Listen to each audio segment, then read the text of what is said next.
My roommate insisted on dragging me out, and we ended up in a car accident. She only suffered minor injuries, while I was left paraplegic and had to rely on prosthetic legs to walk. I was in the ICU for over a month, but my roommate not only ignored me but also posted on social media about happily going to school. Later, I passed away depressed due to my lifelong disability, while my roommate went on to live a smooth and happy life. When I opened my eyes again, I had been reborn to the day my roommate dragged me out. This was the second year since the accident. After 2 long years, I still couldn't come to terms with becoming disabled. Right after my 20th birthday, I waited until my mother fell asleep and swallowed a whole bottle of sleeping pills. I ended my absurd and painful life. 2 years ago, I was thrilled to be admitted to my dream university. 1. I thought it was the beginning of a brilliant future and a wonderful life. Little did I know that a single accident would ruin my entire life. It was a winter afternoon. The intense final exams had just wrapped up. With just 2 days left until break, our dorm mates decided to hang out together. We originally planned to head out at 2 p.m. Everyone had just finished lunch and was planning to take a nap before heading out. But for some strange reason, Cynthia insisted on leaving right at noon. She even insisted on dragging me along with her. I turned her down on the spot and asked the other roommates for their opinions. Her roommates Yuna and Leland both tried to persuade her. Let's wait until 2 p.m. and I'll go out together. But she wouldn't listen to reason. She even resorted to threatening me with the fact that I'd eaten the local treats she brought, aggressively pressuring me to go with her. I still didn't agree. When that didn't work, she played the victim card and said she needed to go to the hospital first. In the end, I gave in. It was the dead of winter, -7 or 8 degrees, and going out without gloves would freeze your hands. There are buses and a subway outside the school, and the hospital isn't far. It's within walking distance. Of all the ways to escape the cold, she had to pick the shared e-bike with snow piled on its seat by the roadside. I suggested taking the bus, hailing a cab, even offered to cover the fare myself. She turned down every single one. I've had a phobia of bikes ever since a dog chased and bit me while learning to ride in my village as a kid, so I still haven't mastered the skill of riding an electric bike. I scanned the ride code, and she gave me a lift from the front. Just as we reached the hospital entrance, a truck ran a red light, its wheels skidding, and it came speeding straight toward us. I was thrown off the back of the bike, and the waist-high tire mercilessly crushed both my legs. Cynthia only had minor scratches on her face, yet she was wailing even more hysterically than I was. My phone screen was also shattered, making it impossible to call for emergency help. I lay in a pool of blood, my consciousness fading, and could only feebly cry out to her for help. She completely ignored my injuries, only pulling up her camera to check if her own face was disfigured. She kept texting her friends and parents non-stop, pouring out her inner fears and worries. As she sent the 860-second voice message, I lost too much blood, my vision went black, and I completely lost consciousness. Fortunately, a kind passerby called an ambulance for me, and since the accident happened right at the hospital entrance, the timely medical care saved my life. When I woke up, the doctor told me I hadn't been in a coma, but in shock, had it been just a few minutes later. He could have clocked out early. I was staying in the ICU, and Cynthia was lying right next to me.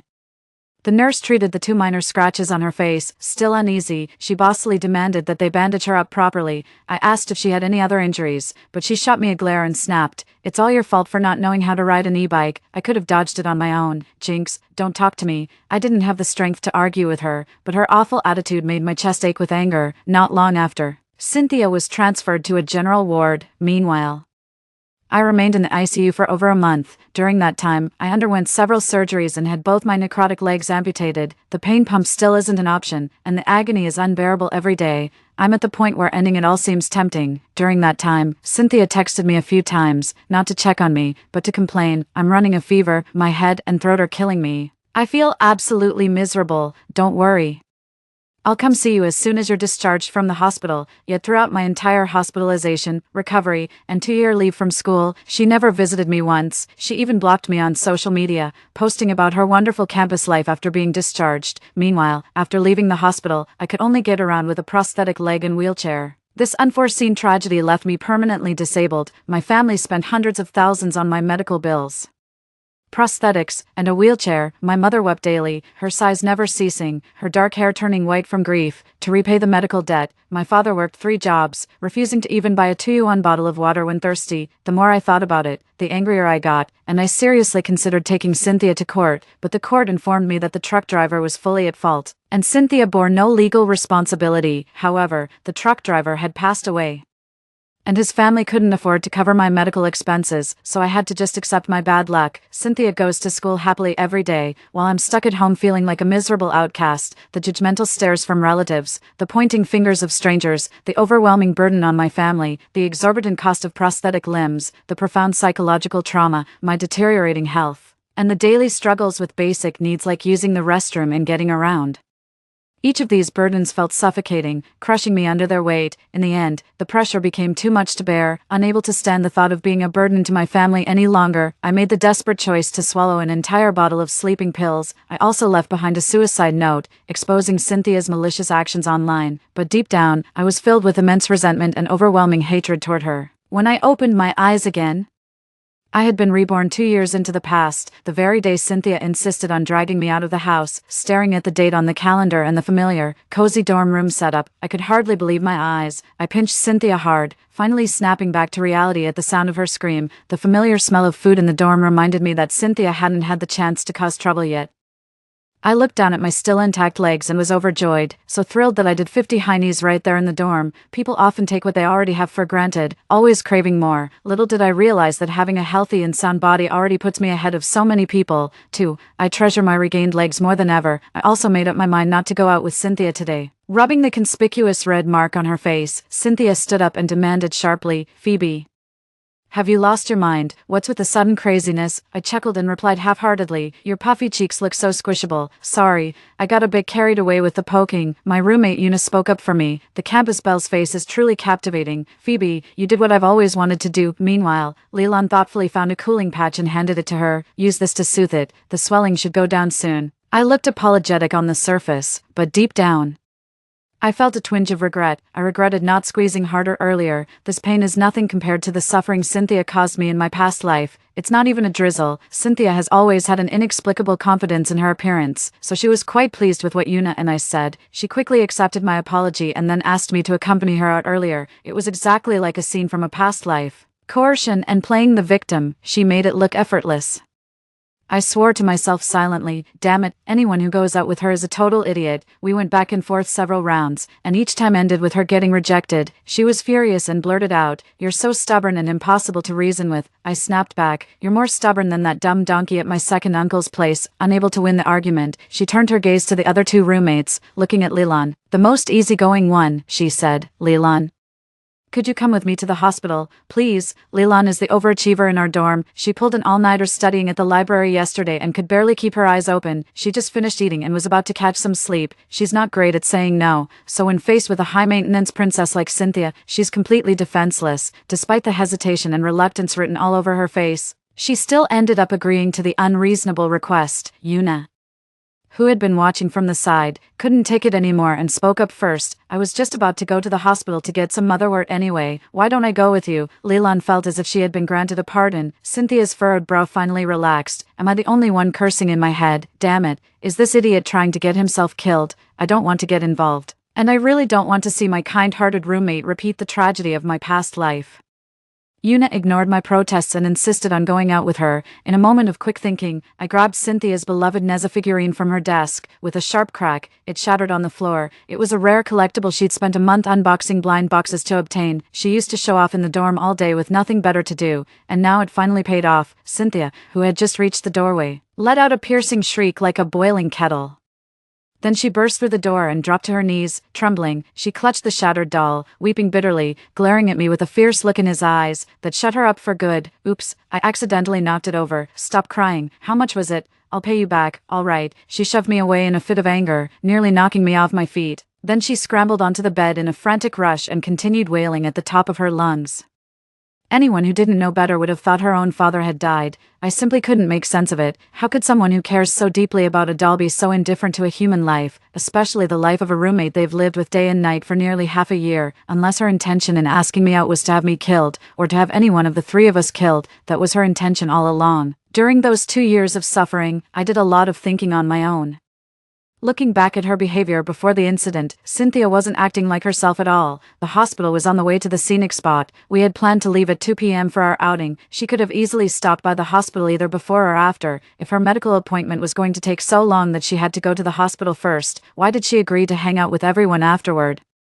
She's usually so sensitive to the cold and lazy. What made her want to ride a shared e-bike that day? Besides, I even offered to cover the cab fare. Taking a cab is warm, free, and convenient. Shouldn't any sensible college student jump at the offer? I cried out to her for help after the accident, with less than a meter between us, despite being fully capable of saving me. She chose to turn a blind eye and watched me go into shock from blood loss. How is this kind of inaction any different from murder?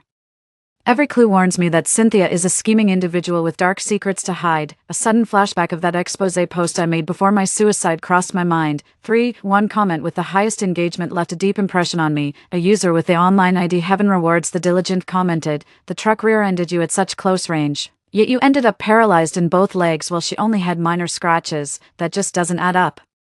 Take what I'm about to say as you will, believe it or not, it's up to you. Your roommate clearly called you out on purpose. That was her intention from start to finish, not a coincidence. I was reborn. She must have somehow known she was fated for this misfortune and deliberately dragged you into it to take the fall. If you don't believe me, have your parents consult a reliable fortune teller and ask whether she used you as a scapegoat. You'll find out, after you took the heat for her.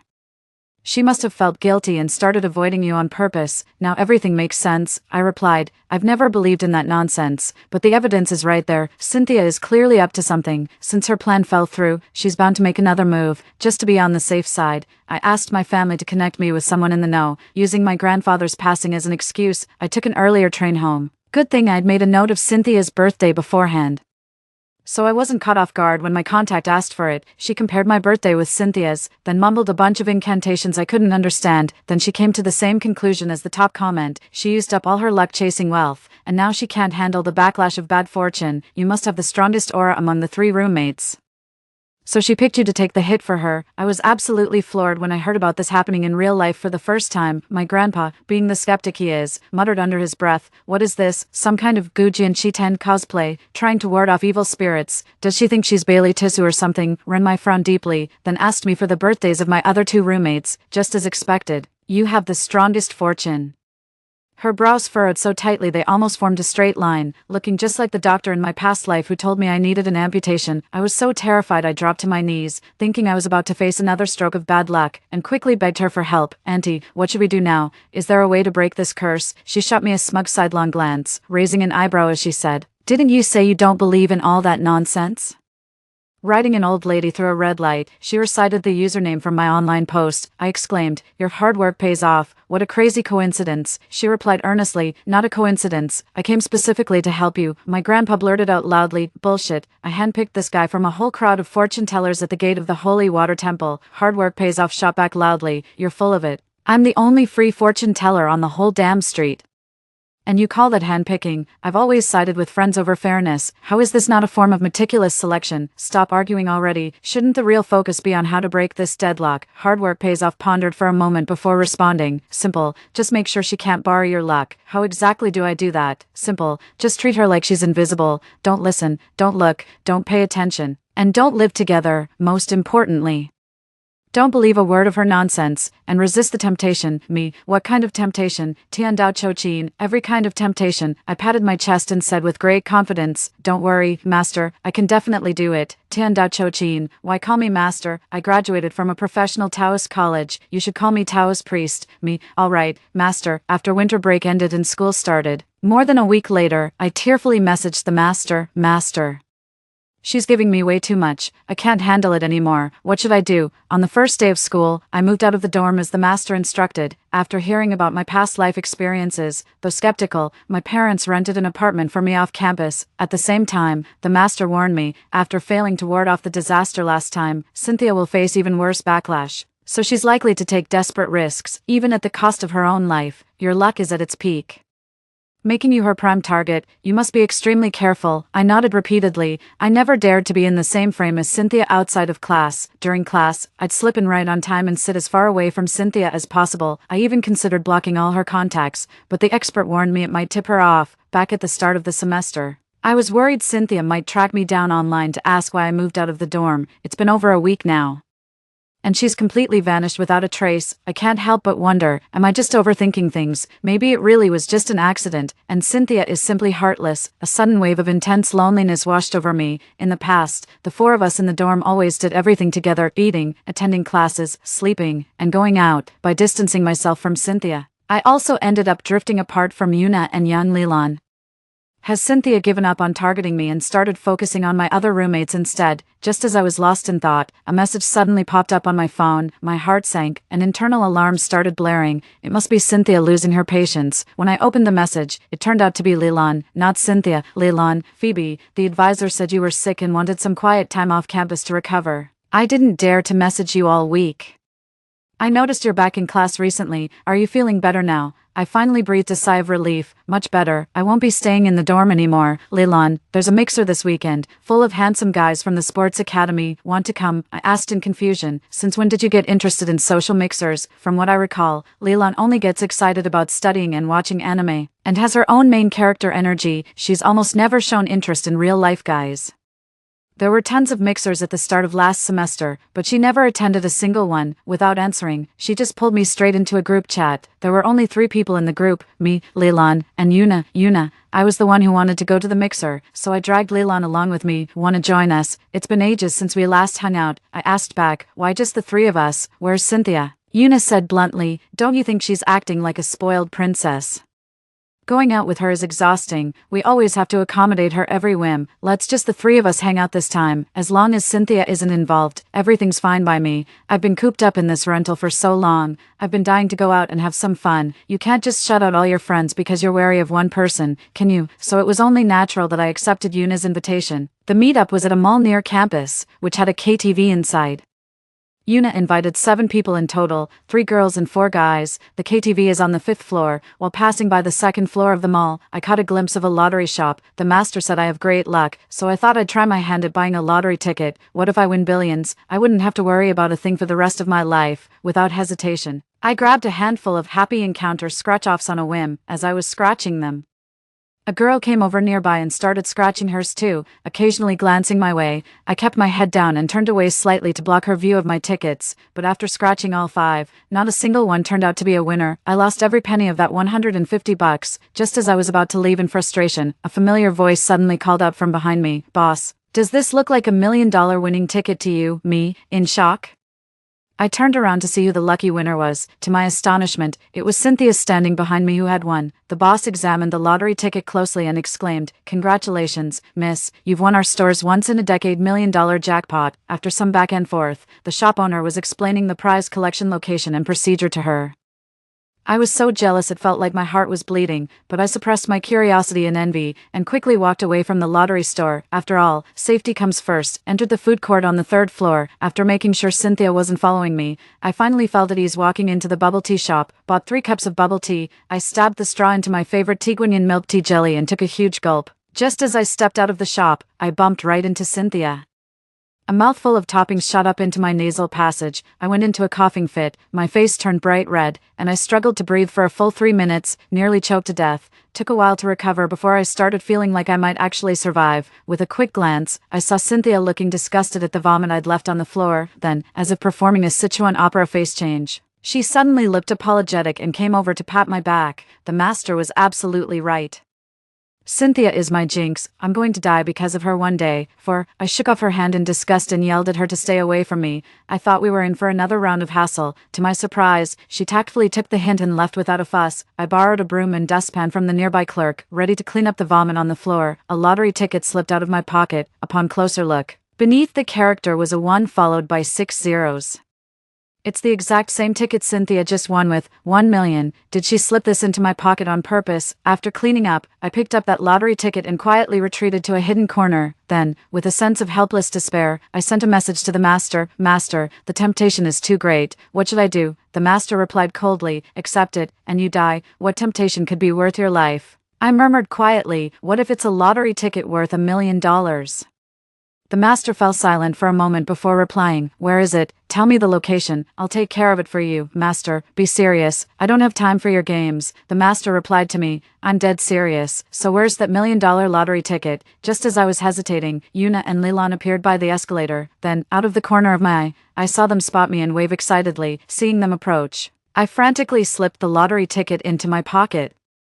They took the milk tea I bought and immediately started pulling me toward the 5th floor. Just then, the master sent a message to warn me, "Enough joking around. Have you ever heard of life buying money? This is the first temptation you must face. Hold your ground." The master's words were a sudden revelation to me. When something seems off, there's always a catch. I can't accept this lottery ticket. I finally made up my mind and strode decisively away from the 3rd floor as we passed a chic boutique.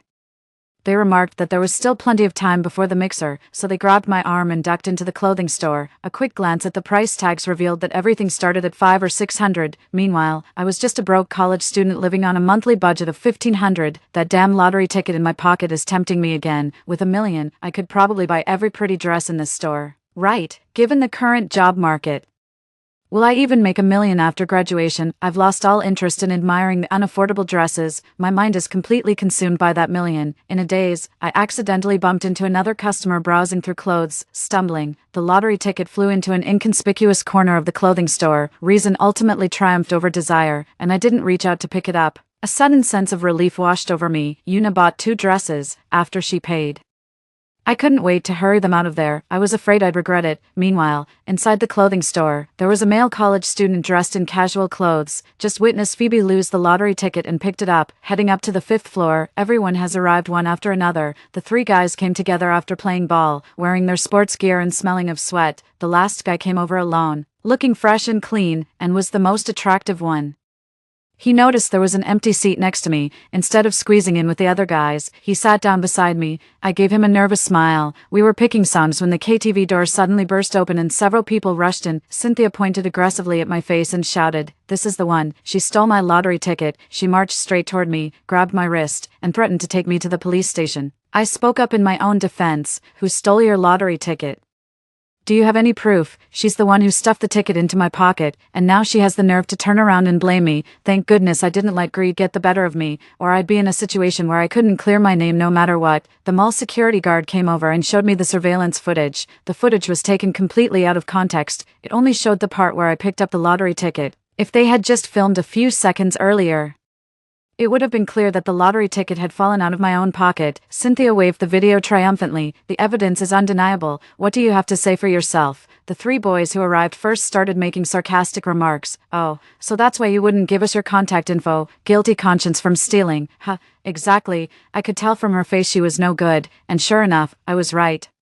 Coming to a mixer and still putting on airs. Now you've made a fool of yourself. Only Conrad, the guy who showed up last, didn't mock me. If you're going to be this petty, don't bother coming to mixers anymore. Besides, the surveillance footage only proves that Phoebe picked up the lottery ticket. What gives you the right to call her a thief? I pushed him aside, stepped in front of the 3 men, and said calmly, "First of all, I didn't steal anything. Second, the only reason I refuse to give you my contact info is because you're ugly, smelly, and way beneath me. Third, if you dare utter another insult or slander against me, I'll sue you for defamation or libel. With any luck, you won't even make it to college. Go ahead, say one more word. I dare you." I tapped the record button and casually scanned the room with a dismissive glance. With that, the 3 men slunk out of the KTV like whipped dogs, utterly humiliated. Una and Leland also took my side.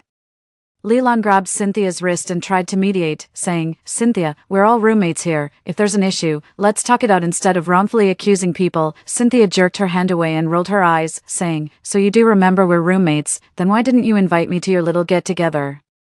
Trying to ice me out or something, Leland was on the verge of tears, stammering and unable to come up with an excuse. Una pulled her aside and said bluntly, "Do you really need us to spell out why we didn't invite you? You're always so self-centered, never considering how we feel. Have you ever even treated us like actual roommates? And for the record, I firmly believe Phoebe would never steal from you. You'd better get your facts straight before speaking.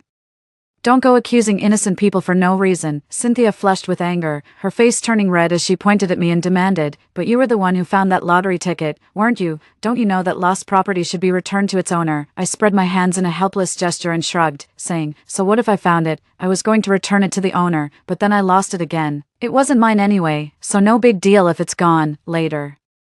After Cynthia kept pestering me, I took the whole group to the clothing store on the 3rd floor. I searched every corner, only to find the lottery ticket had vanished into thin air. I asked the shop owner to check the surveillance footage for me, but the store's cameras happened to be out of order these past few days, leaving no way to trace it. Cynthia deliberately threw herself on the ground at the entrance, throwing a tantrum that drew a crowd of onlookers.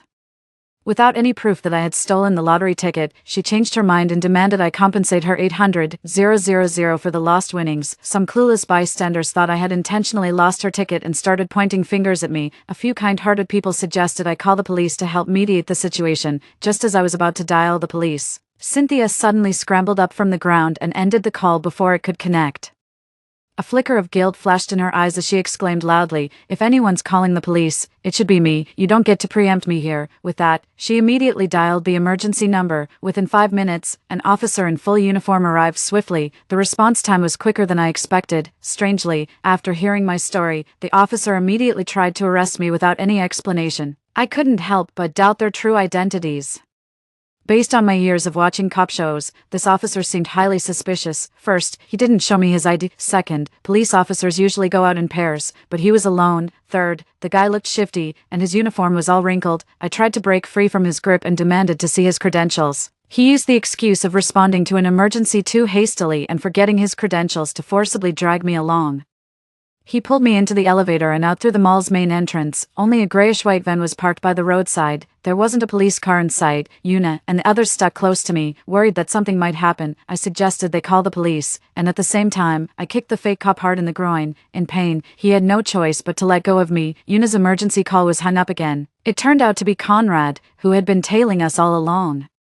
He pulled out a lottery ticket and flung it at Cynthia's face. "I found your lottery ticket. Take it and get lost if you know what's good for you, or we'll call the cops right now." 5. With all the commotion he caused, the fake cop who should have been caught managed to drive off and escape. Cynthia took the lottery ticket and walked away without a second glance. I quickly pulled up my phone to snap a picture of the fake cop's license plate. Conrad suddenly stepped in front of me, looking concerned as he asked, "Are you okay?" I was so furious I saw red. "Are you blind? Can't you see I'm taking a picture of the license plate?" He froze, staring at me in disbelief. 2 tears welled up and spilled from my eyes. I was stunned. "Seriously," Leland whispered to me from the side. "Phoebe, they just helped you out of trouble and showed concern for you. Being so harsh with them doesn't seem right." I glanced at Una, and she shook her head at me too. TSK.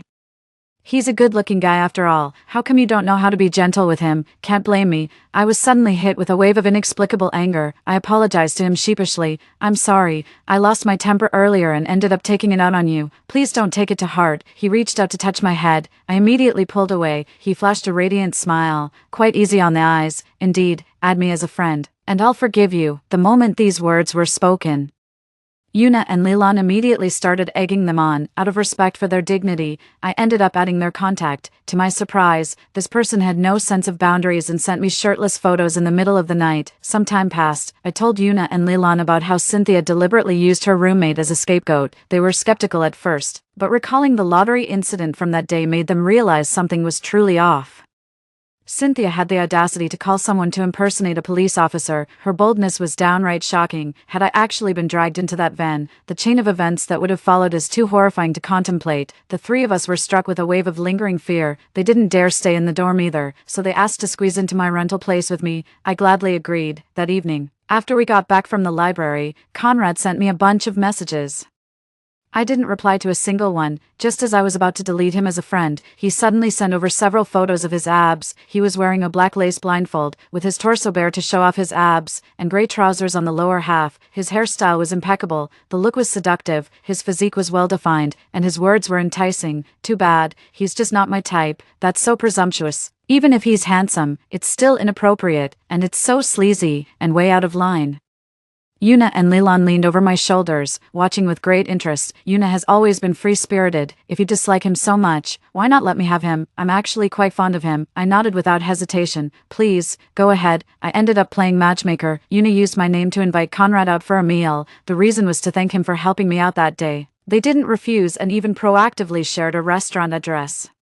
Una was worried about feeling awkward going to the date alone, so she asked me and Leland to come along. We're always up for some drama, so we agreed. After following the shared location to the restaurant, we realized this place was anything but ordinary. It's a male model-themed restaurant. Staring at the drink prices on the menu, I was completely stunned. There's no way a broke college student like me could afford this. I immediately made up an excuse to slip away. Conrad remained completely unfazed.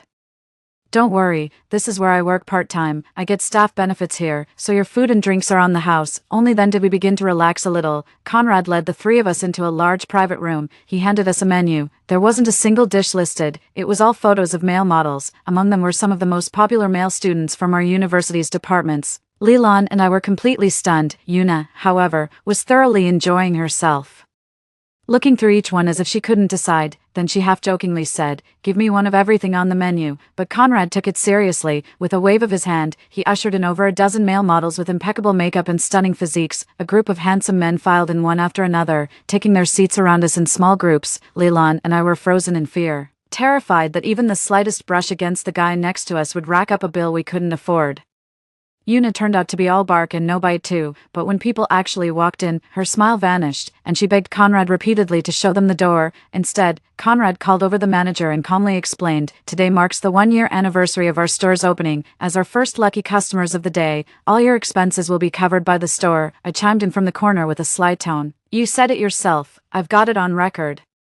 Yuna was just resisting contact with the male model, but the moment the boss finished speaking, her hand was already feeling the chest muscles of the handsome guy next to her. Leland was pinned against the wall by a handsome man in a white suit. She kept saying no and telling him not to get too close, but in reality, she didn't move an inch away. After being reborn, I've become extremely cautious and still don't dare to make any rash moves, using the restroom as an excuse. I secretly sent a message to the master. Upon receiving it, the master immediately sensed something was off. Conrad's stance is just too bizarre. He claims to be pursuing me, yet he brings me to a male model club. Doesn't he get jealous? What's more, I was the one treating him to a meal, yet he chose a male model club where he wouldn't have to pay. What was his intention? Whatever his motive, the master gave me a brilliant solution: risk hedging. In other words, safety in numbers. I walked up to the front desk and asked the owner, "Since we're the first lucky customers, could we invite some friends to join us? Don't worry, they'll bring their own food and drinks, so they won't use up too many of the shop's resources." The owner seemed delighted and, to my surprise, agreed without hesitation to what seemed like an unreasonable request. After returning to the private room, I had all the male models line up for a group photo. Sent it to the girls' class chat. Cynthia wasn't in that group because I was the admin. "Ladies, there's a bunch of hot guys waiting for you at Lilian Restaurant right outside the school's main gate, and it's free." The group chat instantly exploded with activity. A male sister took the lead and sent a voice message, excitedly calling me godmother. The frequency of godmother messages in the group quickly exceeded 20. Within 10 minutes, over 20 girls showed up at the store. I took on the role of a greeter, standing at the entrance to escort them into the private room. Now there weren't enough handsome guys to go around. Aside from a few of the guys playfully pinching their butts, no one crossed the line. Dozens of people split into 2 private rooms, with all sorts of party games taking turns. We partied all night long. Amidst the wild celebration, only one person looked unwell. It wasn't the boss, but Conrad. Yuna, completely drunk, couldn't help but cup his face and lean in slowly. Just as Leland was about to pull her away, fearing she might tease the guy, she blurted out something shocking. It just came back to me. "You're Cynthia's brother, aren't you? No wonder you looked so familiar." Despite the chaotic surroundings, those words cut through the noise with perfect clarity. Conrad's first instinct was to turn and look at me. I pretended to be completely absorbed in the game with my classmates, giving him no reaction. The next day, we woke up in the hospital. The entire group came down with a high fever from a collective cold and was rushed to the hospital by the counselor. Due to the severity of the incident, the male model restaurant was forced to suspend operations for rectification. Police interrogated all the servers who were working as greeters that evening. The hospital also conducted medical checkups and ruled out the possibility of them having any infectious diseases. The restaurant owner confessed truthfully, "Last night, under the pretense of a friend's birthday, Conrad spent $800,000 to book the entire restaurant and over a dozen waitstaff. Fortunately, no one crossed any lines during the event, or else all the girls from the translation class and those male models would have ended up in jail for a few days." The second temptation Cynthia set up for me ultimately ended with everyone coming down with a fever. But that was far from the end of it. I took the initiative to find Conrad and confess my feelings to him. The reason was that he went to great lengths, even spending a fortune, to amuse me and my friends in his pursuit of me. I was deeply moved by this. The master predicted that Cynthia's final major calamity would strike on her birthday. If I can dodge it and take the hit for her, I'll enjoy smooth sailing and great fortune for the rest of my life. Her birthday is just 1 month away. Over that month, Conrad and I grew much closer. On June 1st, Children's Day, I received a birthday invitation from Conrad. He lied to me, claiming it was his birthday that day, and invited me to his house for a birthday party. I sought advice from the master on how to handle the situation. The master said with deep sincerity, now that the enemy is exposed while we remain hidden, instead of hiding and worrying about them jumping out to attack us at any moment, we should confront them head-on and catch her off guard. I stroked my chin and nodded.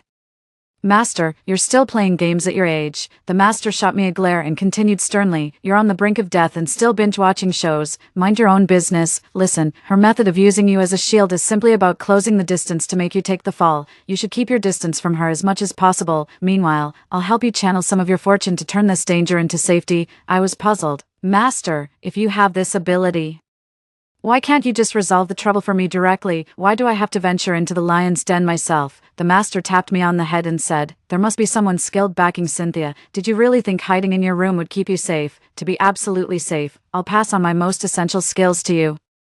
You must learn this. It could save your life in a critical moment. June 1st, 2025. I was invited to Conrad's birthday party. I ran into 3 unexpected people. Those 3 athletes who came for the mixer, and Cynthia. The people I thought had nothing to do with Cynthia were actually pawns she had secretly placed. She wove an inescapable net, attempting to trap me in it to die in her place. Conrad and Cynthia are twins, a boy and a girl. They share the same birthday. At the party, Conrad's little scheme was way too obvious. He first handed me a blue cocktail to drink. I declined, using my period as an excuse to avoid cold drinks. Then he eagerly brought over a large plate of desserts and pastries for me. I snapped back at him. Don't you know I'm trying to lose weight? Besides, I can get my own food if I want something. You're not a waiter, so why are you running around like one? I caught a flicker of resentment in his eyes, and his right fist clenched. Yet he had to swallow his anger and ended up apologizing to me instead. Cynthia couldn't stand by and watch any longer. What do you mean by that? It's my brother's birthday today. He's the one who should be the center of attention. How dare you be ungrateful when someone's going out of their way to accommodate you? Is this how you treat your boyfriend? I ignored her and turned to Conrad. If I'm such a terrible girlfriend, should I just leave? Conrad wouldn't let me go.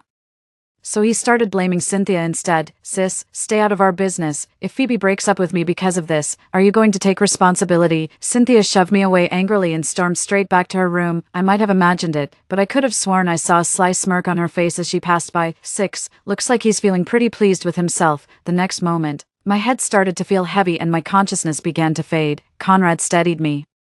All the guests who had been dancing suddenly crowded around us. Every face wore the same mischievous grin as Cynthia's. I felt like a lamb surrounded by a pack of wolves, dozens of glowing red eyes closing in on me. A wave of overwhelming despair washed over me. When I woke up again, I found myself lying in Cynthia's bed, with her silver handcuffs on my wrists, completely bound to Cynthia. She looked at me triumphantly. Through my bleary eyes, she jingled a set of keys in her hand.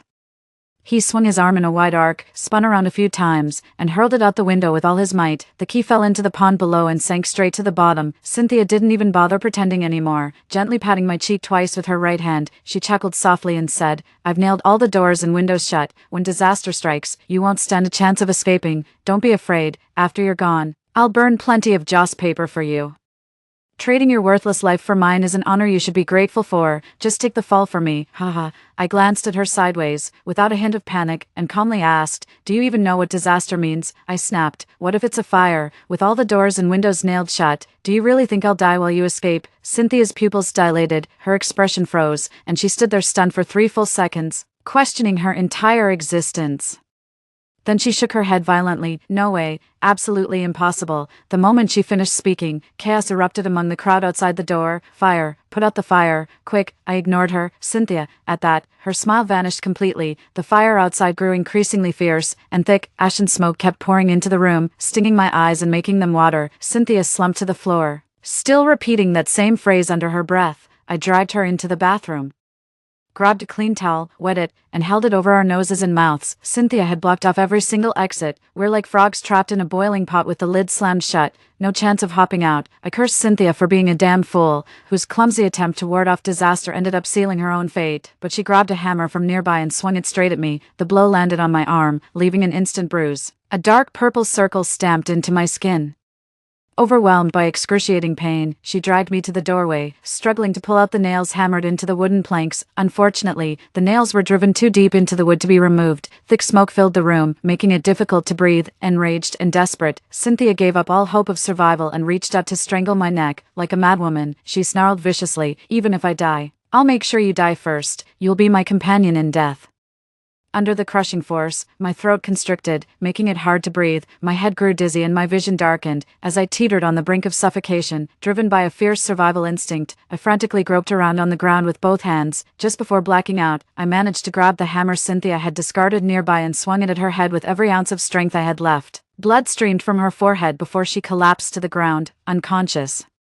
Using the lockpicking skills my master taught me, I managed to unlock the handcuffs. I then hurriedly hid in the bathroom, opened the window, and gasped for air. Suddenly, I realized there was no fire in the room. As long as I seal the door gap completely to keep the thick smoke out, I'll be safe for now. I quickly grabbed the quilt from the bed, soaked it thoroughly with water in the bathroom, and stuffed it under the door crack. The wet quilt sealed the gap tightly, and very little smoke seeped through. Before long, the thick smoke in the bedroom dissipated through the open window, and visibility improved significantly. The fire trucks arrived just in time, and the blaze was quickly brought under control before being fully extinguished. I stood by the window, waving my arms and shouting for help to the firefighters below. Someone downstairs spotted me and alerted the firefighters nearby. Eventually, they borrowed a chainsaw to cut through the sealed door and rescued both Cynthia and me. The downstairs area was completely ravaged by the fire. Everything was charred black, with numerous small fires still smoldering. The overhead beam was dangerously unstable, making us tread carefully as we passed beneath. Cynthia survived. The firefighters had other people to rescue.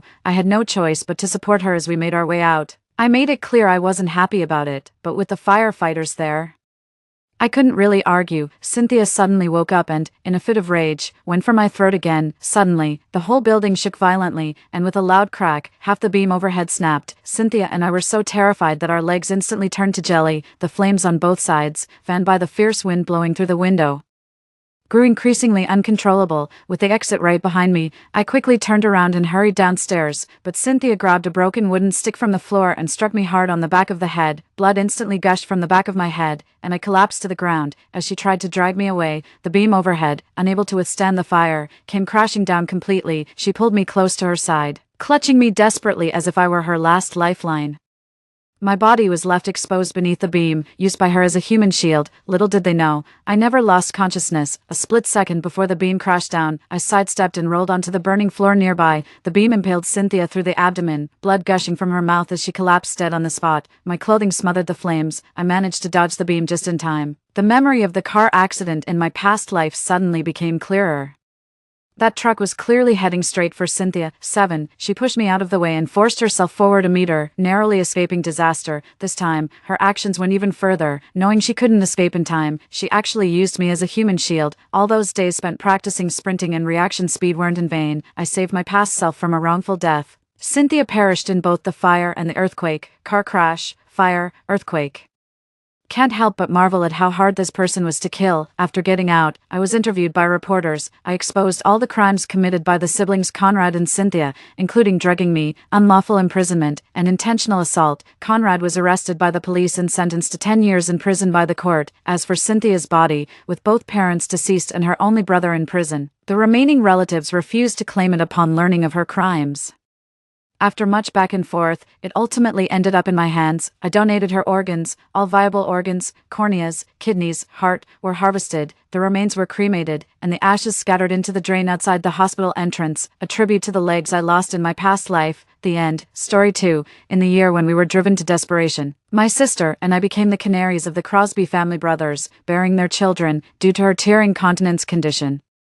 My sister was taken away by the psychopathic elder brother Crosby. Being born mute, I ended up with the illegitimate son Wolf, who had a deceased mute white moonlight in his heart. In the 5th year of our muddled existence, my sister said she wanted to leave, because Crosby was obsessed with watching her cry. He accidentally killed her kitten, and their son cheered for Crosby. She told me to behave, follow Wolf, and take good care of my child. She said she would visit me often once she settled down. I held onto her suitcase and told her in sign language, but I don't love him, nor do I love that child. I came to the Crosby family just to follow you, sister. My sister sighed softly, then let's go together. After putting in the last piece of clothing, I closed the suitcase. The small suitcase still had nearly half of its space empty. My elder sister lifted the suitcase for me and asked softly, "Is this all?" I nodded. then pointed to the very small silver-gray suitcase in the corner. That was the one my sister was taking with her. Clearly she's just like me. After living with the Crosby family for 5 years, we didn't leave behind many things that truly belonged to us, each carrying a suitcase. My older sister reached out to hold my hand as we went downstairs together, downstairs in the living room. My son Ronan and my sister's son Jasper were playing video games with controllers in hand. My sister took me by the hand and led me to stand before them. Ronan, whose view was partially blocked, immediately screamed, "One, get away, I'm mute and a crybaby." How annoying. I stood motionless. The sound of game failure came from the TV behind me. Ronan angrily reached out, knocked over my suitcase, threw down the game controller and jumped up to glare at me. "Are you mute, or deaf too?" Jasper sat aside without speaking, but couldn't hide the disgust in his expression. His temperament resembles Crosby's, and being considerably older than Ronan, he's better at controlling his emotions. My sister crouched down and helped me lift the suitcase. When she stood up again, she calmly looked at Jasper. "When your dad and uncle return, tell them I've left with Auntie." Jasper remained silent. My sister didn't say anything more and took me out with her. As we were about to step out of the entranceway, Jasper's voice suddenly called from behind, "Aren't you coming back?"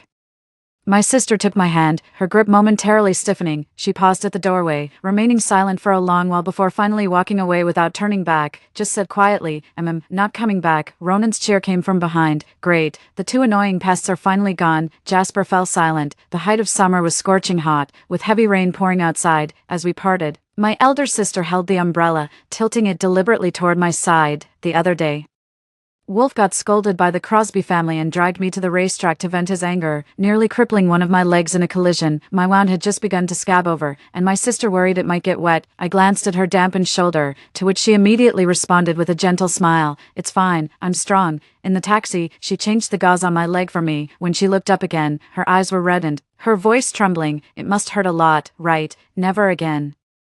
"I promise." I shook my head and signed to her, "It doesn't hurt." After getting out of the taxi, we boarded the high-speed train. The long railway tracks take us back to our long-missed seaside hometown. Midway, Crosby unprecedentedly called his sister. Sitting close by, I heard an unhappy voice on the other end. "Where have you been?" Outside the window, the scenery rushed backward at high speed. Her sister pressed one hand against the window pane, fingers curling restlessly. Yet her voice remained as calm and gentle as ever. "I've cleared all my belongings. If there's anything left behind, please throw it away for me." Crosby's voice grew heavy, laced with impatience. "I asked you, where did you go?" My sister has been accustomed to obedience all these years. When our father was still alive, she obeyed him in everything. After father passed away, she followed Crosby and obeyed him in everything. So when she spoke again, her voice carried an unnatural awkwardness. "You don't need to know. From now on, we have nothing to do with each other." The other side seemed surprised by sister's attitude. After a long silence, they finally said angrily, "Did I agree to let you leave?" Sister's voice gradually softened. "You have no reason not to agree." She knew it. All these years, Crosby had someone else in his heart. The man laughed in extreme anger. "Just because of that damn cat." This time, my sister remained silent for a long while, so long that I suspected the other end had already hung up, too. Only then did I finally hear her speak again. "Well, you can take it that way." Crosby's cold laugh came through. "Perfect timing. Eden can't find a place to rent and wants to stay with me for a few days. Then you and your dear sister can stay outside forever." After the words, there was the beep-beep sound of the call ending. My sister put down the phone and hugged me again. She could never hold back her tears, but was afraid I'd feel sad if I saw them. Yet I still sensed it, her tears silently falling onto my shoulder. I let her hold me, feeling her body tremble. After a long while, I gently pushed her away. I fished out a bank card from my pocket and pressed it into her palm. I comforted her with sign language. "I've saved a lot of money. From now on, I can stay with you and live well. It's okay, just a man. We don't have to rely on others. After all, from the moment I was born, the only ones my sister and I could truly rely on were each other." My sister wiped her tears, forced a smile, and nodded. The high-speed train races forward. The Kyoto where we lived for 5 years, everything there is gradually fading away. After disembarking the high-speed train, we took a ferry. It was nearly midnight when we finally reached the island. "There's an old house here left by my father. It's not big, but it'll do for now. It's the only thing he left for me and my sister after he passed away. The house hasn't been lived in for a long time and has gathered quite a bit of dust. By the time we finished cleaning up, it was almost dawn. Through the window, we could see a faint glow gradually rising over the distant seaside. We decided not to sleep and went to the beach to watch the sunrise, sitting on the soft sand. The sea breeze blew away all the drowsiness from staying up all night. In the distance, the sun gradually rises above the sea's horizon, then suddenly breaks through the clouds, casting golden light across the water. I rested my head on my sister's shoulder. She suddenly spoke up, saying, "I want to open a restaurant here." Many years ago, she had also said these words to me. Later, Dad died, leaving behind a mountain of debt. She went to find her ex-boyfriend Crosby, bringing along 6-year-old Jasper. After that, the ex-boyfriend became her sugar daddy, and she became his nameless, unofficial mistress. When the restaurant couldn't stay open, she found other ways to cook for Crosby, but just a few days later, Crosby calmly frowned and told her, "We don't need a maid at home. I don't want to come home to a woman reeking of cooking oil. It's disgusting." After that, my sister never cooked again. Crosby still never gave her a friendly look. She finally realized it had nothing to do with cooking. He simply found her disgusting as a person. But now, none of that matters anymore. I raised my beer can and clinked it with my sisters. Then, "I wish you success, sister, and a smooth journey ahead." Sister's restaurant opened its doors very quickly. 3. I also invested in a travel agency, starting to work as a sign language tour guide serving the deaf and mute community. There are over 20 million deaf and mute people in the country. Yet sign language tour guides remain scarce. I began leading groups of deaf-mute people, shuttling through this small island, taking them to watch sunrises and sunsets, going beachcombing at low tide, catching crabs under the reefs, watching them use familiar and warm sign language to smile and say thank you to me. After finishing the tours, I'd go to my sister's seafood restaurant for a meal, waiting for her to close up so we could go home together. The restaurant's business is getting better and better. My sister is beautiful and runs an honest business. The shop gradually got filmed by people and spread on social media, becoming a viral hotspot. Days passed one by one. Wolf and Ronan, like a fading ink painting, gradually faded from my memory. It wasn't until over a month later, late at night when I finished work and was about to sleep, Wolf suddenly sent a message. "What are you doing?" For a moment I thought my eyes were playing tricks on me. I followed Wolf for 5 years, occasionally going away for a few days at times. Sometimes I'd travel out of town, or stay at my sister's place for a while. But throughout those 5 years, no matter when, Wolf never once asked about my whereabouts. I stared at that message for a long while, unable to figure out how to reply. After quite a while, another message came from the other side saying, "Sent to the wrong person." I felt it was within expectations. Exited the chat interface without giving it much thought, contacted the travel agency again to inquire about tomorrow's tour arrangements. It wasn't until I finished my busy work that I noticed Wolf had sent another message half an hour ago. "How's your leg?" I didn't understand what he suddenly meant by that. Maybe he sent the wrong message, felt awkward, and just added this line to make conversation. Or perhaps, given his personality, he was just mocking me and enjoying my misfortune. No matter what, there's no need for me to reply anymore. The healed wound on my calf seems to be throbbing faintly again. That day at the racetrack, Wolf drove straight toward me, the sound of wind howling past my ears. The man's cold yet frenzied face became vividly clear once more. It feels like there's a thorn in my heart, abruptly scratching through. I clicked on his profile picture, hesitated for a moment, then directly tapped delete. Since I've decided not to return to Kyoto, there's no need to stay in contact anymore. After all these years of ambiguous entanglement with him, leaving now seems to require no formal farewell. The phone finally quieted down. After washing up, I went to bed, closing my eyes. Somehow I suddenly remembered the first time I met Wolf. That day I went to Kyoto to visit my sister, and got caught in a sudden heavy rainstorm, leaving me utterly drenched and disheveled. But Crosby had the servants block me at the wrought iron gate, looking at me calmly and indifferently as he said, "This isn't a junk shelter. I don't take in useless outsiders." I explained to him, "My sister is Violet. She's your girlfriend." What answered me was the man's incredulous sneer. "Girlfriend? She doesn't deserve that title. I can't get in, and my sister can't leave either. She owes Crosby and hasn't paid him back yet." That's when Wolf drove over, with a sloppy demeanor. He laughed and scolded Crosby. "Are you even human?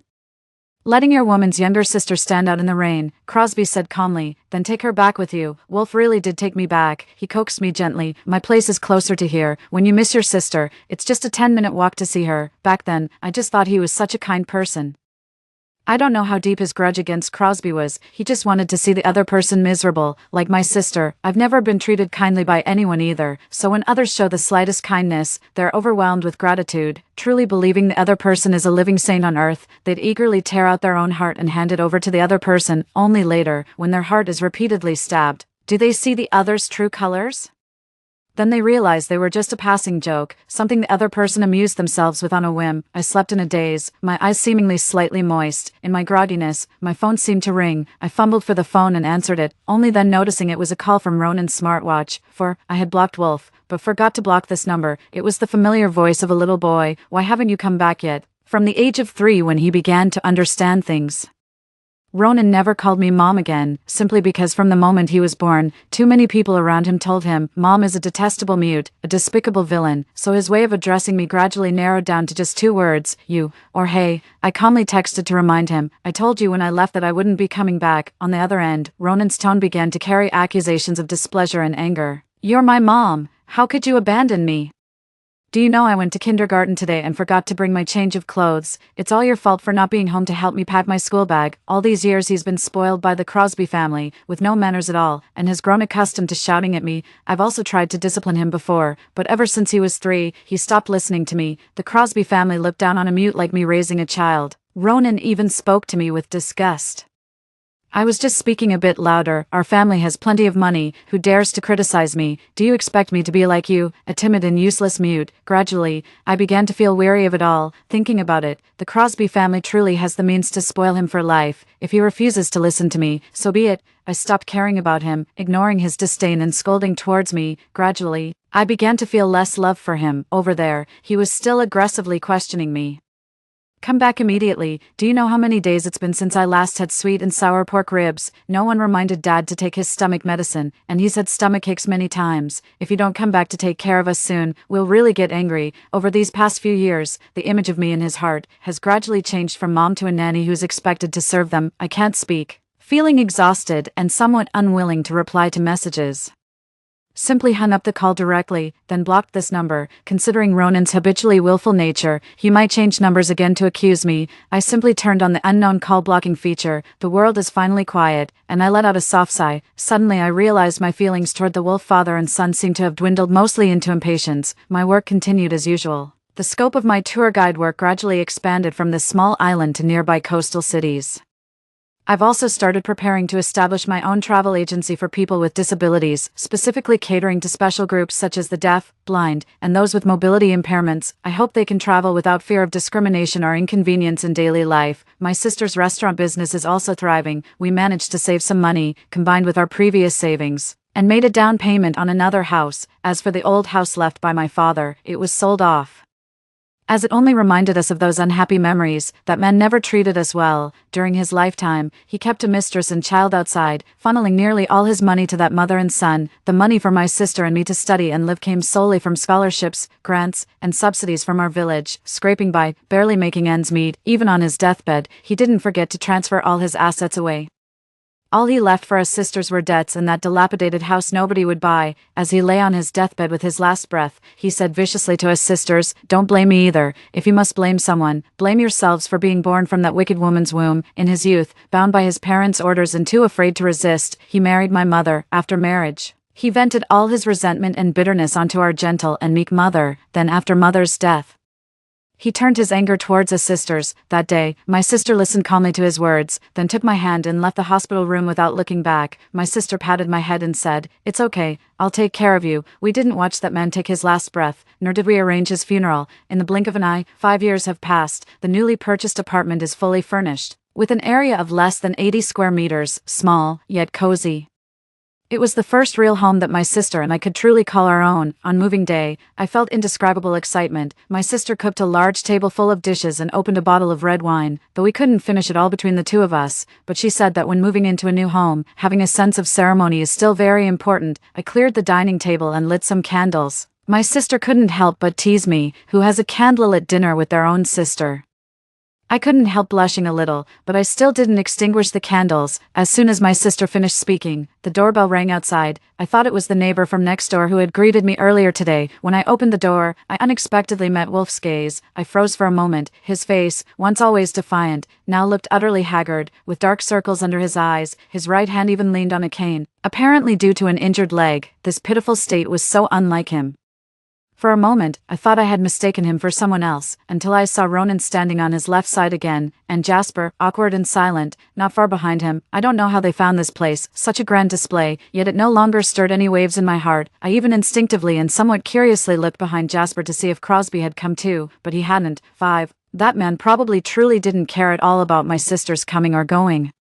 The three people outside the door remained silent, their faces equally uneasy and at a loss, as if unsure how to begin. After all, none of the three had ever bowed their heads to say a kind word to me or my sister. I watched them for a moment before reaching out to close the door. The food inside was almost cold, and it would be a shame to let my sister's cooking go to waste. Wolf suddenly spoke up, muttering somewhat awkwardly, "Ronan, say something." Ronan looked up at me. The boy's usual arrogance faded from his expression, revealing a frightened and nervous look for the first time. I'm sorry," Wolf scolded again. "Address her properly." Ronan's shoulders trembled as he lowered his head to stare at his shoes, whispering faintly, "Mom, it's been so long since he called me that. I even wonder if he knows who he's calling." Wolf reached out again, pulling him forward as if trying to push the child toward me. He himself couldn't lower his pride to say a single kind word to me, dragged the powerless child to apologize to me. I immediately stepped back, avoiding Ronan's outstretched hand. Frowning again, I signed to my sister, "Ask Wolf what he wants to do. My sister will repeat my words." A look of frustration flashed in Wolf's eyes as he spoke up before his sister could say anything. "You don't have to do this, Aurelia. We've been together for so many years. I've long since learned to understand your sign language." I almost forgot about his deceased mute white moonlight. Long before knowing me, Wolf was already familiar with sign language. The elder sister looked at him. She had always been gentle and kind, but now because of me, a trace of disgust crept into her words. "You can understand it, but have you ever really looked at it before, Wolf? It's been 5 years. Have you ever once truly respected or cared about my sister?" Wolf's expression froze abruptly. His steps toward me also halted in place. He couldn't deny that he'd always been impatient when watching my sign language. Many times when I gestured with my hands, he would directly interrupt me. "Can you write it down? It's giving me a headache." Occasionally, when annoyed, he would simply turn his head away, leaving me awkwardly frozen with my hand midair. Ronan learned from him. Many times when I tried to teach him, he would simply close his eyes, proudly shouting again, Can't see, can't see. If you've got the guts, say it out loud. I promise I won't cover my ears." My embarrassment and humiliation, in their eyes, all signify their victory. Clearly, they all despise me in the same way, and now you've come looking for me here. Perhaps it's just unfamiliar. The tool they used for jokes and teasing suddenly disappeared. Wolf hesitated for a long moment before speaking with some difficulty. "I was in the wrong. I'll be more careful in the future." It seemed like such a condescending thing to say. After speaking, he naturally turned to me. "Let's go back. It's getting late. Ronan has school tomorrow." Jasper also seemed to assume I would definitely be going back with the Wolf father and son. He stood silently behind for a long time, seeing the situation and growing impatient. Immediately stepped forward to carefully look at my sister. "Mom, let's go back together. Dad has actually been very worried about you during this time. He's been drinking heavily almost every day and has been admitted to the emergency room several times. When you return, he will surely be very happy." Jasper was clearly unaccustomed to saying such things. As he finished speaking, his face flushed slightly with unnatural redness. Who knows what gave them such a mistaken impression? Thinking that my sister and I would turn back because of these few words, I raised my hand and calmly signed to Wolf, "We're over. From now on, Ronan is a child of the Crosby family, and it has nothing to do with me." The elder sister looked at Jasper, whose eyes were almost pleading, and calmly said, "You too." Just as I was about to pull my sister inside, Wolf suddenly rushed forward and grabbed my arm. I angrily tried to shake off his hand, only to see his suddenly reddened eyes and anxious expression. "I know you resent me for bumping into you and hurting your leg that day. Look, my leg is injured too, no less serious than yours. Consider this repayment. Is this enough for you now?" He anxiously rolled up his own pant leg. On his calf was revealed a long, gruesome, and terrifying scar. Wolf seemed genuinely panicked, urgently explaining, "I originally wanted someone to hit me with a car too, but those cowards didn't dare. So I had to use a knife, but my wound is truly no less severe than yours, Aurelia. I'm not lying to you. Feel it if you don't believe me." He spoke firmly while forcibly gripping my hand, trying to press it onto that long wound. I gritted my teeth and exerted all my strength, yet it still took me a long while to pull my hand free. In a moment of emotional outburst, I slapped him across the face. Wolf froze completely, left with nothing but helplessness and desolation on his face.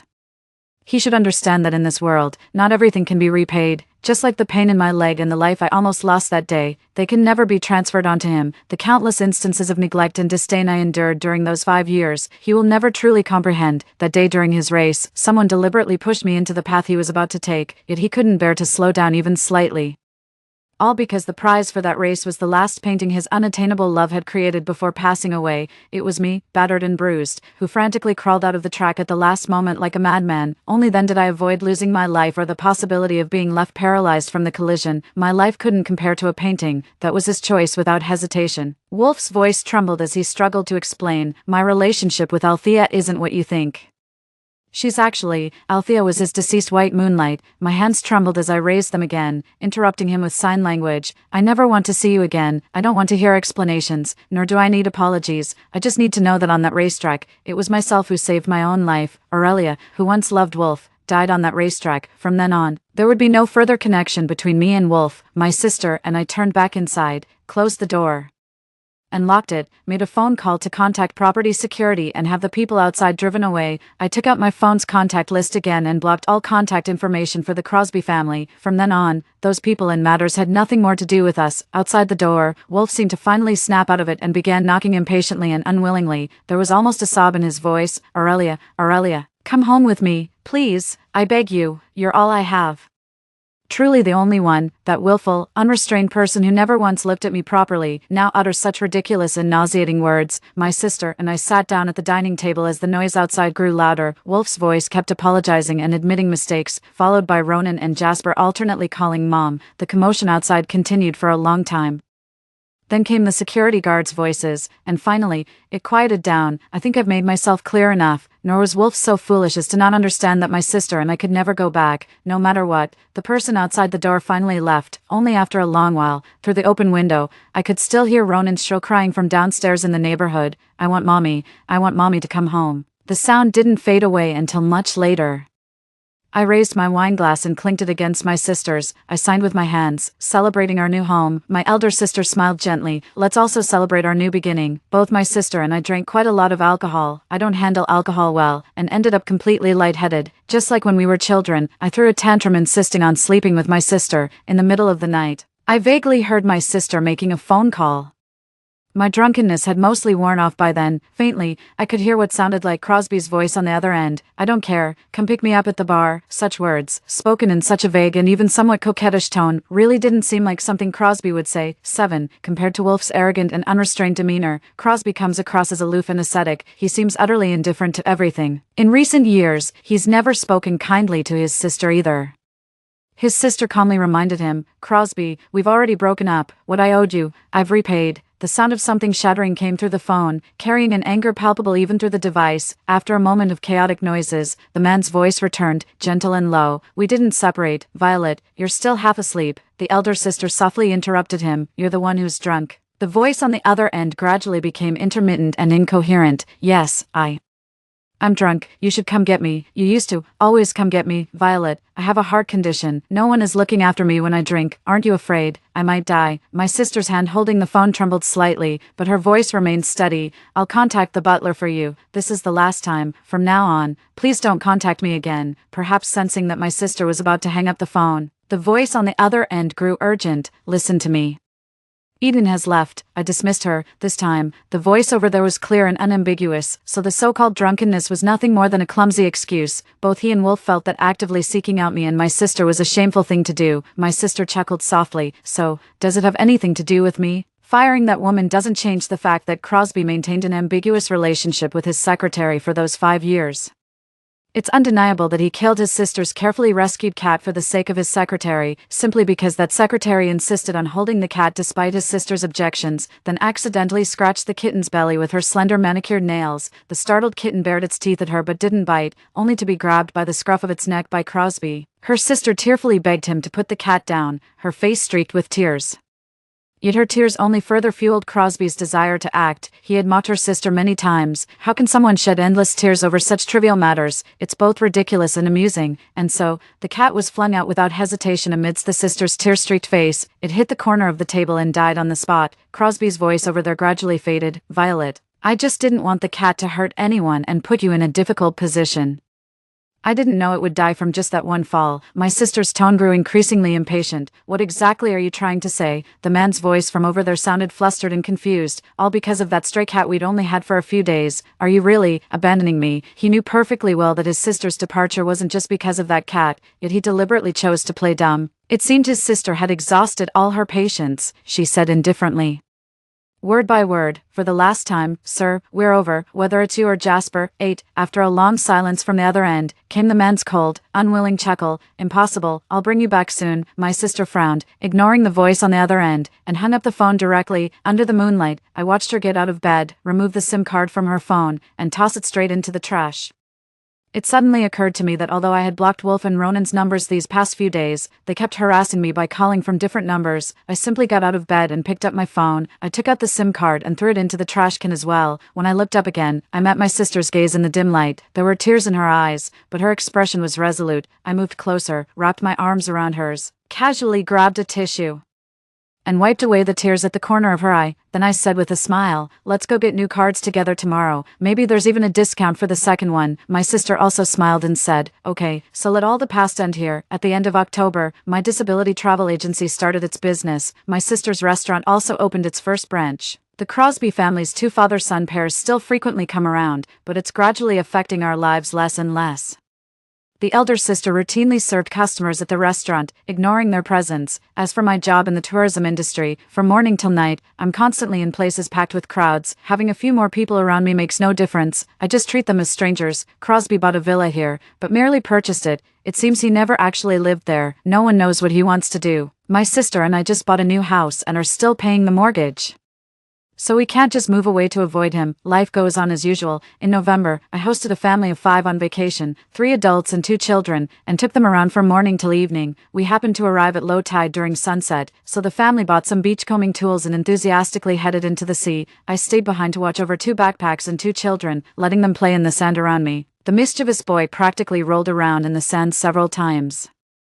After getting thoroughly dirty from head to toe, he finally got up and asked me for water. I picked up the water bottle to hand it to him. Looking at his hands covered in mud, I still helped him open the bottle and brought the straw to his lips. The boy signed thank you to me before opening his mouth to drink, but at that very moment, a small figure suddenly darted out from behind me. Before I could react, the little boy in front of me, along with the water bottle, fell to the ground. Ronan seemed still unsatisfied. Seeing the boy trying to get up, he pounced on him and they tumbled into a scuffle. Amidst the cries and shouts, "Don't you have hands? Don't you have your own mother? Who said you could ask my mom to feed you water?" The boy's sister tried to step forward to help, but was forcefully pushed to the ground by Ronan. I was so angry that my temples throbbed.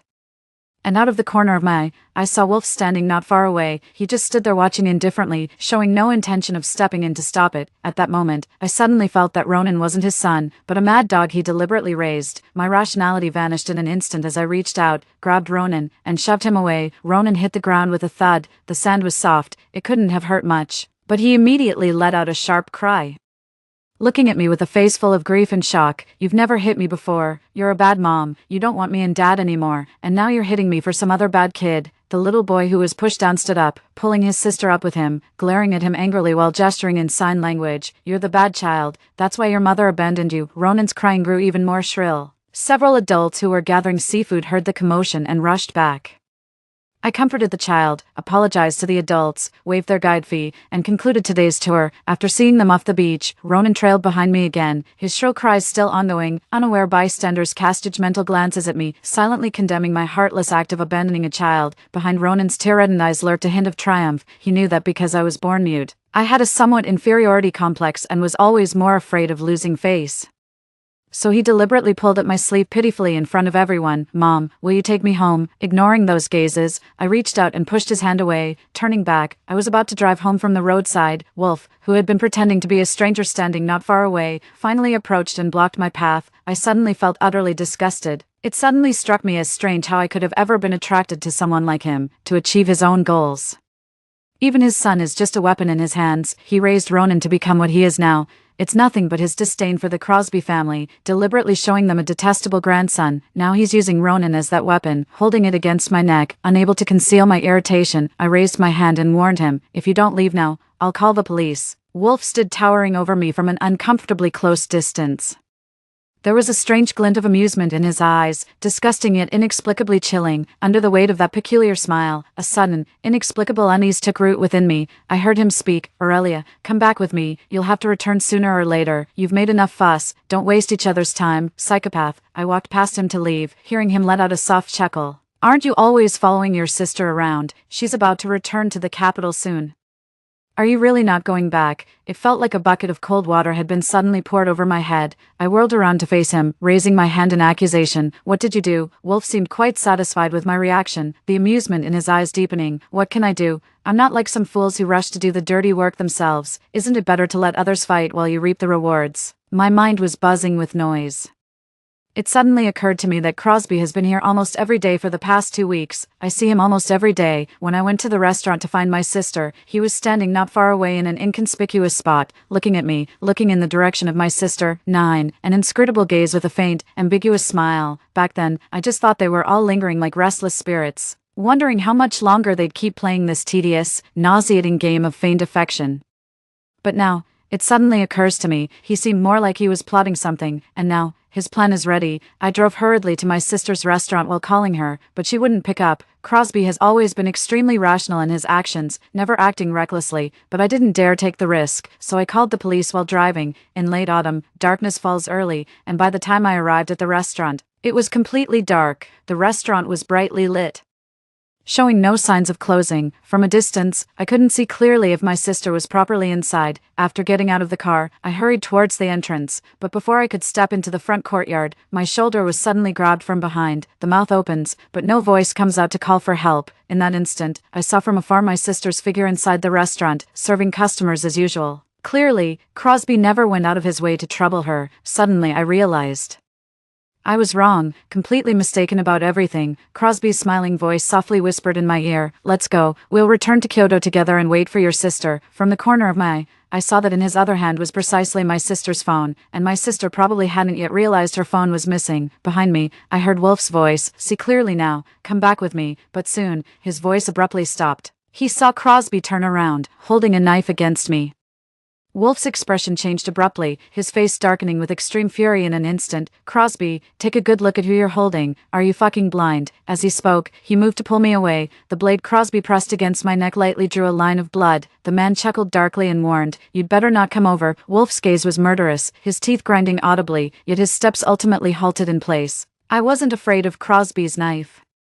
I was convinced he couldn't truly harm me, but his strength was overwhelming, and my desperate struggles proved futile. Crosby dragged me away swiftly, passing by Wolf with a mocking tone. "Wolf, you never seem to understand who the real fool is. Did you really think I told you in advance that I was coming to take Violet away out of sheer kindness and stupidity? Compared to attempting a kidnapping in broad daylight or a heavily guarded residential area where a screaming, resisting sister could raise alarms, naturally, in this deserted darkness, it would be much easier for him to take away a silent, helpless me who came knocking on his door. Behind us was Wolf's furious roar. "Crosby, you're asking for death." Crosby paid no further attention and took me into the car. The car arrived at his newly purchased villa, where the rooftop was a helipad with a private jet already waiting. Dragged by him onto the plane, soon everything on the ground vanished from sight. In the cabin, Crosby sat across from me, speaking softly with evident satisfaction. "Don't worry, you and your sister will soon be reunited in Kyoto." Using sign language, I furiously reminded him, "What you're doing is illegal. Neither my sister nor the police will let you get away with this." Crosby laughed. "Oh really? If the police come, I can guarantee I won't run, but your sister loves me so much. How could she bear to call the police?" What an ironic statement. I felt sorry for my sister. Even her fingers trembled slightly as she gestured. "So you knew all along that my sister loved you?" Crosby's eyes flickered slightly, but his tone remained indifferent. "Don't play the emotional card with me. 12 years ago, she took my mother's money and left me. When she came back to me 5 years ago, it was only because of the debts your father owed. Her so-called love is nothing but using me and then abandoning me over and over again, isn't it?" After much deliberation, I finally took out my phone and handed him a photo. 12 years ago, my sister and I were in a rented apartment when we encountered a fire. My hand movements paused slightly before continuing after a long moment. "That fire was set by your mother's orders." Crosby's expression suddenly froze, and after a long pause, he let out a mocking laugh. Thinking that making up nonsense would make me, I lowered my hand, not wanting to say more. 10. But Crosby clearly couldn't stay calm any longer, staring at me with visible irritation as he pressed further. "Ran out of ideas. If something like that really happened, why didn't you just tell me from the beginning?" On my phone, I slowly typed out a line. "Even if I told you, what could you have done?" At that time, Crosby was just a 20-year-old college student. He resented his family's control and tried every means to resist it. He took it for granted that his sister should stand by his side unconditionally, unaware of how much anger was vented on his sister in places he couldn't see, until that fire, later determined to be arson disguised as an accident, left my sister with severe facial burns, while I lay unconscious in the hospital ICU, awaiting exorbitant medical fees. the day my sister accepted the bank card from Crosby's mother and took me away to another city for treatment. I asked her, "Won't you say goodbye to Crosby?" Maybe. My sister remained silent for a long time, and in the end could only sigh, "Forget it, he can't do anything about it. I've been holding him back for too long." She still felt that she was the one who had wronged him. I withdrew my thoughts from memories, my eyes moist with tears. Crosby's face seemed to have an invisible tear. His face grew paler by the minute, yet he remained in self-deception. "She's just short-sighted. After taking the money, you ended up looking like this ghostly mess." The half-spoken words abruptly stopped. Perhaps at this moment, in a flash of realization, he suddenly understood something. "To me, my sister is the most beautiful woman in the world. She has the most perfect face, the most flawless features. If it weren't for that fire, she would never have needed to lie on that cold plastic surgery table." As Crosby said, she ended up looking like this monstrous version of herself, still beautiful, but like a sculpted plaster doll. First Crosby's face, then his figure, suddenly began to tremble, shaking more and more violently. Only after a long time did I hear him, as if delirious, a voice trembling with panic. "No, impossible, I won't believe it. Jasper is here too." He was sitting right next to Crosby, silent, lifeless. After an exchange between me and Crosby, the boy's eyes were bloodshot, his lips trembled tightly pressed together, his palms silently clenched into fists, but he remained silent and said nothing. For many years, he felt ashamed of having a sister who was like a mother to him, vain and unscrupulous. She got pregnant with a rich second-generation's child, then took the child to demand money from him when the child was 6. That was his impression of his sister. My sister had explained it too.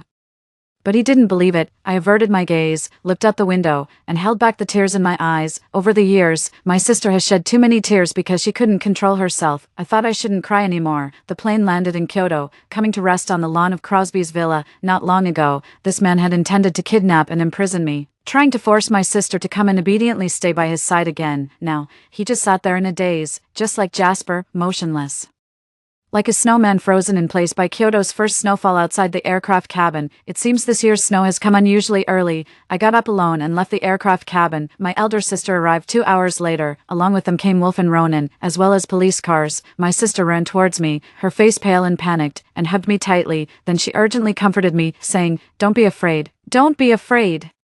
As if I were still that little child who had accidentally gotten lost when I was just a few years old, I gently patted her back with my palm, silently telling her that I was fine. Probably hearing their sister's voice, the two figures in the cabin, one big, one small, finally stepped out. Crosby, restrained by the police, looked at his sister from a moderate distance. "Violet." That voice seemed to suddenly shatter the last remnants of his sister's composure, her eyes bloodshot. She rushed over and delivered a fierce slap across his face. As if unsatisfied, she raised her other hand and struck a second time, teeth clenched in fury. Her voice trembled with loathing. "Save your apologies for prison. You'll have plenty of time to say them there. I warned you. Don't you dare touch my Aurelia." Crosby looked pained. "I'm sorry. I never expected that fire 12 years ago." After a brief stunned expression, my sister interrupted him with cold disgust. "It's not like I didn't tell you during these 5 years. 12 years ago, 20-year-old Crosby was powerless against the Crosby family. 5 years later, when his sister approached him again, he had become the CEO of the Crosby family and was no longer entirely controlled by them." I once witnessed my sister trying to explain, but Crosby never had the patience to listen. He interrupted her, his voice filled with hatred. "I don't want to hear your pathetic excuses and sophistry. Just the sight of your face now makes me sick to my stomach." That was a sharp knife. Many late nights when my sister couldn't sleep, she would get up and look at herself in the mirror, feeling terrified. She lived in the shadows, envying Eden's sunny and vibrant face, envying the unrestrained ambiguity between Eden and Crosby. Later, my sister never repeated those explanatory words again. Often, it seems people only become willing to calm down and truly listen to each other when it's already too late. Crosby was taken away by the police, and he confessed without denial to the charges of illegal abduction and confinement brought by my sister. As the police led him past his sister, it was the first time I saw his tears fall and heard his hoarse voice. "Eden and we never actually had anything. I just wanted to make you hurt. It was me who failed you." My sister averted her gaze. In the end, she never looked at him again. She only tightened her grip on my hand, her voice softening once more. "Come, let's go home." As we stepped out of the front courtyard, Jasper's trembling, helpless voice called out behind us, "11, Mom, can you take me back with you?" Before Jasper turned 6, it was my sister who raised him all by herself. My sister used to love him very, very much too, but now, she stopped in her tracks, turned around, and calmly replied, This is the home you don't despise. The taxi is still waiting outside. My sister led me over and opened the rear door to get in. Ronan, who seemed frightened, remained silent the whole time, suddenly burst into tears and rushed over, desperately clutching the hem of my clothes. He was crying so hard he started hiccuping, panicked and incoherent. I want mommy, mommy can't leave, stay with me. I reached out and slowly removed his hand. Wolf followed, looking pained. As if unsure how to begin, after a long while, he finally spoke. Ronan is still young. Could you give us one more chance? I think I've already made myself perfectly clear to them. Now I just want to accompany my sister home. Without repeating another word, sister looked at him and said calmly, if you also want to experience the consequences of being taken away by the police again, then keep blocking us here. Before the police officers leave, by the police car. The officers were about to take Crosby inside. Hearing this, they looked over. It was past midnight, and the snow continued to fall endlessly. Wolf's voice sounded like it had been torn open by the cold wind of the deep night. The hoarse voice murmured, is this really it? I raised my hand, silently telling him, yes, this is it. I got into the car. Ronan wept bitterly and tried to chase after, only to be silently stopped by Wolf. The moment the car door closed, I suddenly seemed to hear Wolf's muffled sobs, faint, desperate, and full of regret, gone with the wind in an instant, or perhaps just my imagination. The taxi drove away, the villa was brightly lit outside, and I took one last glance through the rearview mirror. The police car took Crosby away, while Wolf, facing my direction, opened his mouth as if to speak, being born mute. I've always been better at reading people's lips and understanding what they're saying. It was a silent, I'm sorry. I averted my gaze, looking at the thick layer of snow gradually accumulating on both sides of the road. The weather's getting cold, perfect for having hot pot. I looked at my sister. Before I could speak, I first heard my sister's voice. When we get home, let's have hot pot. I froze for a moment. I couldn't help but laugh, yet my eyes turned red again. Truly, there's no one else in this world who shares my tastes so perfectly or understands my thoughts so well. I rested my head on her shoulder, and she reached up to gently stroke my hair. The taxi drove through snow and darkness, heading toward a bright future. Extra story, Wolf. After Aurelia left, for a long time, my mind was in a constant state of extreme distraction. After several consecutive incidents on the racetrack that nearly resulted in fatal crashes, I had no choice but to take a break, with my accustomed work halted, staying at home. I suddenly found myself at a loss for what to do. I didn't want to go out for entertainment, nor visit the Crosby family to see those hypocritical faces, nor do I want to take care of Ronan. Thick curtains were drawn in the room, leaving no light anywhere. Sitting in the darkness, I always feel like Aurelia is still here. She lived with me for 5 years, and later due to an accident, gave birth to my child. I never said I would marry her, yet I never imagined she would leave one day, like water, like air. I took it for granted that she would always be here, just as Crosby believed Violet would never leave, but they're gone, completely, never to return. One day, the nanny suddenly told me, young master has changed too much lately, he hardly speaks anymore. The teacher says he seems to be developing low self-esteem at school. Every time after school when he sees other children being picked up by their mothers, he insists on leaving alone through the back door. When I went to ask him what was wrong, I realized I hadn't paid attention to him for far too long. In such a short period of time, he appeared much thinner, and even his eyes had lost their sparkle. He sat alone in the living room, silently building blocks over and over again. It was a little castle that Aurelia had taught him to build when she was still here. After finishing the castle, he would reach out to knock it down and rebuild it again, over and over, endlessly, like a machine wound up and repeating the same fixed trajectory over and over. The nanny called him, but he ignored everyone who spoke to him. I sat beside him and called his name several times. Only when I reached out and took away 2 of his building blocks did he glance sideways, looking at me with lifeless eyes. I said, why have you stopped talking much lately? He calmly asked me in return, I just miss Mom. Why are you pretending not to know either? I was momentarily speechless. Aurelia is gone, and my son has become half-mute. Laughter never returned to this home again. 12. Crosby was bailed out by the Crosby family just days after entering the police station. Given the Crosby family's capabilities, this outcome was only natural, but Violet left, and even after Crosby was released from the police station, he insisted on resigning from the Crosby family. He became extremely silent, preferring to lock himself in his room, and so did Jasper. There was no more laughter in the Crosby family. On the day Crosby was taken away by the police, he said a few words to me as he passed by. Through his words, I found a document folder in his study, with all the evidence I've gathered over the years. It's finally enough to send Crosby's mother to prison. That woman stole my mother's husband when she was young, then she twisted the truth, portraying herself as the rightful wife and my mother as the mistress, after my parents divorced.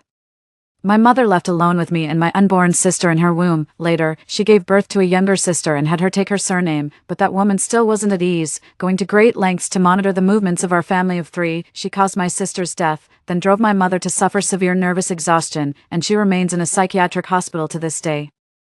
Until later, my father also grew tired of her and suddenly remembered my mother's virtues. My sister died, and my mother was admitted to a mental hospital. He came running out again, feigning deep remorse and affection, took me back to the Crosby family, promising to make it up to me for the rest of his life. How ridiculous. I tried every means to find evidence of that woman's crimes. What I found was never enough. Aurelia suddenly appeared in my line of sight. That rainy night was the first time I saw her. When I took her away, I really just wanted to spite Crosby. I hate Crosby's mother, and by extension, I hate Crosby too. After bringing Aurelia back, I quickly realized she was mute. Those who cannot speak always make people feel more secure and are better suited as confidants. I began occasionally sharing some of my dark, unknown thoughts with her. I detest the Crosbys, mother and son, and I loathe my father. I truly wish that one day I could personally send them all to hell. Every time I say those things, a look of terror appears on Aurelia's face as she frantically gestures and says something to me, probably advising me not to be so extreme or something like that. Not that I can understand her anyway. Ignoring those unsightly waving hands, she was truly the most quiet and well-behaved listener. Later, I even wanted to tell her about my deceased sister and my mother in the mental hospital, but she seemed so timid. If I scared her, perhaps she would run away and no longer want to stay by my side. I suddenly realized I didn't want her to leave. I wish she could stay forever, but I can't let anyone notice that I've started caring about her, that I want to keep her, because of my dead sister, because of my insane mother, because of that woman who remains at large, watching me with covetous eyes, seeking to exploit my weaknesses. That woman had been observing Aurelia and was greatly disappointed upon realizing my indifference towards her. Later on, Aurelia and I had Ronan. She then regarded Ronan, the grandson of the Crosby family, as a serious threat, until she realized that I had raised Ronan to be that foolish, arrogant, and rude, posing no threat whatsoever to her son and grandson. Thus, she finally lost interest in targeting Ronan. I've waited too long, far too long, so long that I dare not show the slightest affection toward anyone I care about.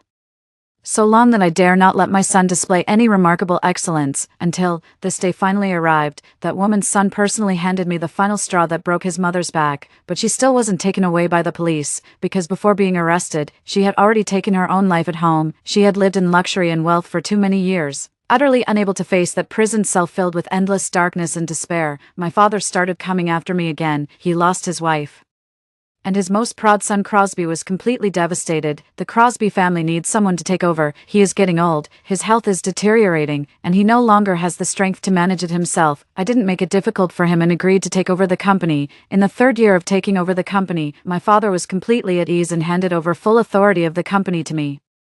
I accidentally misinvested in several major projects and accidentally reappointed a few key executives with ulterior motives. The company plunged into an unprecedented crisis, with several executives absconding with huge sums of money, causing the capital chain to rapidly collapse. My father was in the intensive care unit, recuperating his increasingly failing heart. With a heavy heart, I informed him about the company's situation. On the monitoring device, his heart rate began to spike rapidly. I'll tell him again. I've already compiled and submitted all the evidence of his years of keeping female students as mistresses and coercing female employees into sexual favors to both entertainment reporters and the police. The heart rate monitor started screaming frantically. I leaned close to his ear and whispered a final reminder. Listen, that's the sound of police cars coming. Beep, beep, beep. 13. His pupils dilated, his breathing grew increasingly labored and ragged, until his body began to convulse. On the wildly fluctuating heart rate monitor, the line eventually stretched into a long, flat straight line. He must be really delirious from illness. He's always been meticulous in covering his tracks. How could I possibly find any evidence? I left the hospital. As the wind blew, a chill touched my face, and I suddenly realized tears had fallen. I don't even know why I was crying.